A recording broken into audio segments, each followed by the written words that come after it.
ফুলপুরের পূর্ব নাম ছিল সনকান্দা। ইংরেজ সাহেবদের উচ্চারণগত ত্রুটির কারণে সনকান্দা হয়ে উঠেছিল চান্দকোন্ডা। কেউ কেউ আবার চাঁদকোন্ডাও লিখতেন। তবে মাগন ফুলপুর নামক গ্রামের নাম থেকেই ফুলপুর উপজেলার নামকরণ।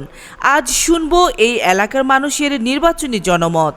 যেহেতু দীর্ঘদিন আমরা নির্বাচন দেখেছি বাংলাদেশের এই খুবই নোংরা প্রকৃতির রাজনীতি, তো সেক্ষেত্রে জনপ্রতিনিধিদের অবশ্যই সৎ, যোগ্য এবং এই মানুষের জন্য যারা কাজ করবে তাদের ওইরকম হওয়া উচিত আর কি। এটা যদি আমাকে বলেন তাহলে এখানে অনেকগুলো কথা থেকে যায়। যেমন আমাদের এখানে অনেকেই আসবেন, পুরনো আসবেন, নতুন আসবেন।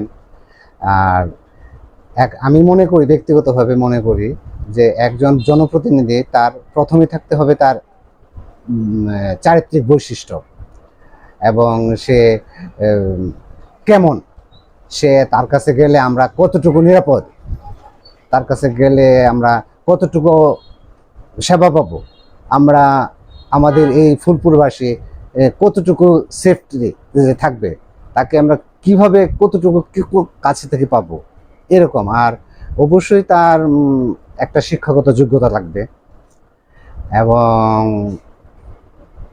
সারা বহির্বিশ্বে যেন তার একটা সুনাম, বহির্বিশ্বে বাংলাদেশে বহির্বিশ্বে একটা সুনাম থাকতে হবে যে না, সে ইজ এ ম্যান বেটার।